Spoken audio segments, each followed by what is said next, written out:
বর্তমান মানে একটু বৃষ্টি হলে আমাদের বাসার সামনে দেখেন কি পরিমাণ বন্যা হয়ে যায়, যে ড্রেনের পানি দিয়ে বন্যা বয়ে যায়। যাই হোক, আমি দেখাই, দেখেন কি পরিমাণ বন্যা হয়ে গেছে। তেমন খুব বেশি বৃষ্টি হয় নাই, আমাদের এদিক বৃষ্টি না হলেও তারপরও বন্যা হয়। আর এমন ভাগ্য কার কার আছে, মানে বৃষ্টি অল্প বন্যা বেশি। দেখেন কি পরিমাণ ড্রেন দিয়ে পানি বাড়াইতেছে, সব ড্রেনের কালো পানি।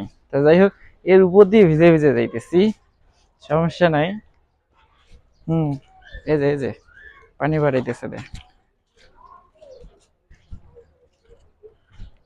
দেখেন ময়লা, দেখেন কি পরিমাণ ময়লা এখানে। আর এই রাস্তার মধ্যে, এই গলির মধ্যে যে অবস্থা, পানি জমে থাকে, যে ড্রেন দিয়ে পানি বাড়াইতেছে। যাই হোক, এটা যেহেতু একটা সিটির ভিতরে, এটা ঠিক করা দরকার। এখন আবার ভালো আছে, দেখেন উপরে দেখেন, এখানে কিন্তু তেমন পরিমাণ ইয়া নাই, মানে বৃষ্টির পানি জমা নাই, কেননা ওটা যেহেতু গলি, এজন্য ওখানে পানি জমে আছে। আর এখানে কিন্তু পানি নাই, কারণ আহ এটা হচ্ছে মেন রাস্তা, রাস্তাটা ঠিক করা আছে তাই।